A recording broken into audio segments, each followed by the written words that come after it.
屏東6月底的大水洪是咧引起一場厝邊的糾紛。佇個內部呢，有一個老先生，就是因為淹水，佇個門卡口去捡到8000塊的現金，伊有主動送去派出所。也毋過，這隔壁的所來報案，講伊碰見的是13000塊，懷疑這個老先生甲偷呢5000塊去，所以告伊侵占罪。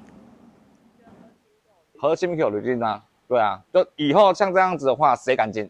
互厝邊誤會，老先生真無奈，監視器翕到6月25做大水雨，內部學人路徛喺陰角路骹倒懸，過道水較退，老先生出來門口要整理花卡，看到8張1000塊的現金鋪佇水裡，趕緊撿起來用面巾拭落打。第2天提去派出所報案，無想到煞去互厝邊懷疑伊侵占5000塊，因為隔壁的吳先生講，伊碰唔見13000塊。我確實在這個地方撿到8000塊在水中漂，然後他就說。警方問我要不要提告你，我想說鄰居我不提告你，可是麻煩你賠我5000塊。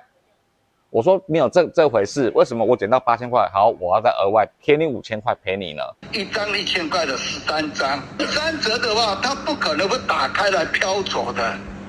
而且它是放在黑網的裡面。原來因為厝邊吳先生家己把錢用烏網仔包咧，收佇下櫃仔內底，控625淹水下櫃仔倒去，錢找袂到，懷疑是毋是流去隔壁，才走去問老先生。老先生講，伊看到的就是8000，一張一張鋪佇水面，和厝邊講的金額包裝無同，所以表示無看到。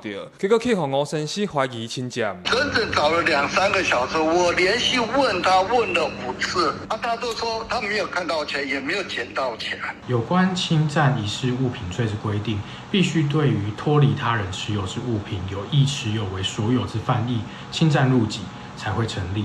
老先生料想未到，好心倒扣錢，結果互人告侵占，不過伊唔驚，就互法院判伊一個輕別。